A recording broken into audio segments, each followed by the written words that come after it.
আজ পবিত্র জুমার দিন। জুমার দিনকে সাপ্তাহিক ঈদের দিন বলা হয়। আল্লাহ তাআলার কাছে জুমার দিনের গুরুত্ব এত বেশি যে কোরআনে জুমা নামে একটি স্বতন্ত্র সূরা নাজিল করা হয়েছে। প্রিয় দিনী ভাই ও বোন, আজকে আমি এই ভিডিওতে আপনাকে ছোট্ট একটা দোয়া শিখিয়ে দেব ইনশাআল্লাহ। এই দোয়াটা যদি অন্তঃস্থল থেকে আল্লাহ তাআলার উপর পরিপূর্ণ ভরসা রেখে আপনি পাঠ করতে পারেন, আল্লাহ তাআলা আপনার জীবনের সকল দরিদ্রতা দূর করে দিবেন এবং মৃত্যুর পরে আপনার কবরের আযাব থেকে রক্ষা করবেন। সুবহানাল্লাহ। জুমার দিন যখনই সময় পাবেন, ছোট্ট এই ফজিলতপূর্ণ দোয়াটা আল্লাহ তাআলার কাছে বেশি বেশি পড়ার চেষ্টা করবেন। আল্লাহ তাআলা পবিত্র কোরআনে এরশাদ করেন, হে মুমিনগণ, জুমার দিন যখন নামাজের আহ্বান জানানো হয় তখন তোমরা আল্লাহর স্মরণে এগিয়ে যাও এবং বেচাকেনা বন্ধ করে নামাজে যাও, কেননা এটা তোমাদের জন্য কল্যাণকর যদি তোমরা তা বুঝো। সূরা জুমার ৯ নম্বর আয়াতে আল্লাহ তাআলা এই কথা বলেন। এক হাদিসে নবী করিম সাল্লাল্লাহু আলাইহি ওয়াসাল্লাম এরশাদ করেন, যে দিনগুলোতে সূর্য উদিত হয় ওই দিনগুলোর মধ্যে জুমার দিন সর্বোত্তম। এই দিন হযরত আদম আলাইহিস সালামকে সৃষ্টি করা হয়েছে এবং এই দিনেই তাকে জান্নাতে প্রবেশ করানো হয় এবং এই দিনেই তাকে জান্নাত থেকে বের করে দেওয়া হয়। আর এই জুমার দিনেই কিয়ামত অনুষ্ঠিত হবে। মুসলিম শরীফের ৮৫৪ নম্বর হাদিস। এই জুমার দিনের গুরুত্ব ইসলামে অনেক বেশি। এই ফজিলতপূর্ণ দিনে আপনাকে আমি কিছু আমল শিখিয়ে দেব ইনশাআল্লাহ। এই আমলগুলো সব সময় করার চেষ্টা করবেন জুমার দিনে।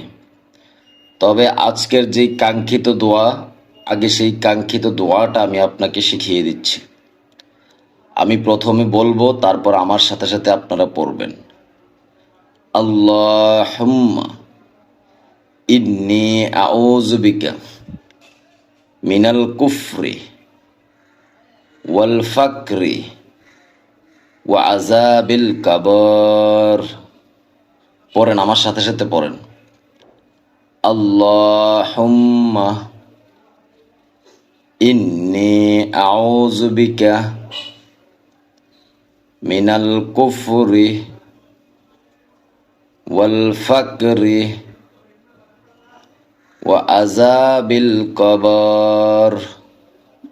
ছোট্ট দোয়া, অর্থ, হে আল্লাহ, কুফর, দরিদ্রতা এবং কবরের আযাব থেকে পানাহ চাই। মাশাআল্লাহ, কি সুন্দর অর্থ দেখেন। এইটা জুমার দিন যখনই সময় পাবেন তখনই এই ছোট্ট দোয়াটা পাঠ করার চেষ্টা করবেন। আপনার কাছে বিনীতভাবে অনুরোধ রাখবো, শেয়ার করে দিয়ে পরিবার পরিজন যারা আছে তাদের সবাইকে এই দোয়াটা শেখার সুযোগ করে দিবেন। আপনার কারণে কেউ যদি আমল করে, কিয়ামতে পর্যন্ত আপনার আমল নামায় সেই সওয়াব উঠতে থাকবে। জুমার দিনের বিশেষ কিছু আমল রয়েছে। রাসূল সাল্লাল্লাহু আলাইহি ওয়াসাল্লাম এরশাদ করেন, তোমরা জুমার দিনে আমার উপর বেশি বেশি দুরূদ শরীফ পাঠ করো, কেননা তোমাদের পাঠকৃত দুরূদ আমার সামনে পেশ করা হয়। আবু দাউদ শরীফের ১০৪৭ নম্বর হাদিস।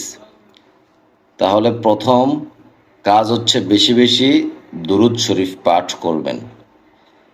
তাছাড়া তিরমিজি শরীফের হাদিসে এসেছে, যে ব্যক্তি দুরূদ শরীফ পাঠ করে আল্লাহ তাআলা তার উপর 10টি রহমত নাজিল করবেন। সুতরাং আমাদের জুমার দিন অন্যান্য আমলের সাথে সাথে বেশি বেশি দুরূদ শরীফ পাঠ করতে হবে। আরেকটা হাদিস আমি যদি আপনাকে শোনাই তাহলে আপনি ক্লিয়ারলি বুঝতে পারবেন।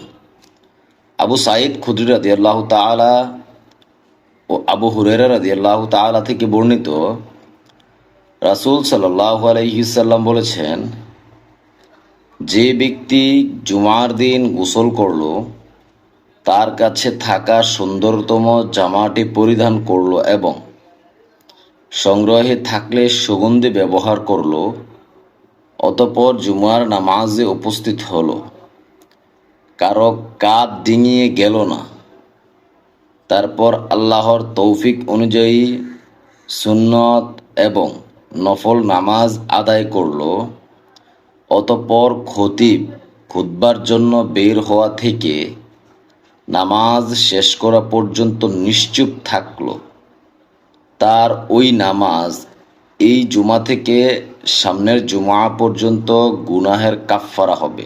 সুবহানাল্লাহ।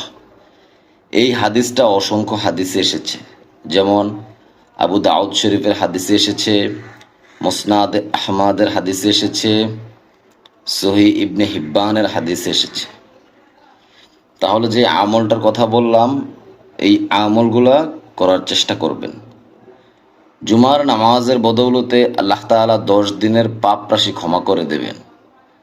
আবু হুরায়রা রাদিয়াল্লাহু তাআলা বর্ণনা করেন, রাসূল সাল্লাল্লাহু আলাইহি সাল্লাম ইরশাদ করেন, জুমার দিন যে ব্যক্তি মাথা ধুয়ে গোসল করে, অতঃপর উত্তম আতর ব্যবহার করে এবং তার জামাগুলো থেকে ভালো জামাটি পরিধান করে, তারপর নামাজের উদ্দেশ্যে বের হয়, দুইজনের মাঝে গিয়ে বসে না, অতঃপর মনোযোগের সাথে ইমামের খুতবা শোনে, ওই ব্যক্তির এক জুমাহ থেকে আরেক জুমা এবং অতিরিক্ত আরো 3 দিনের গুনাহ মাফ করে দেওয়া হয়। সুবহানাল্লাহ। এইসব হাদিস থেকে অবশ্যই আপনি বুঝতে পারতেছেন জুমার দিনের বিশেষ আমলগুলো কি কি। আমি আবারও আপনাকে একটু বলে দিই, মনোযোগ সহকারে শোনেন।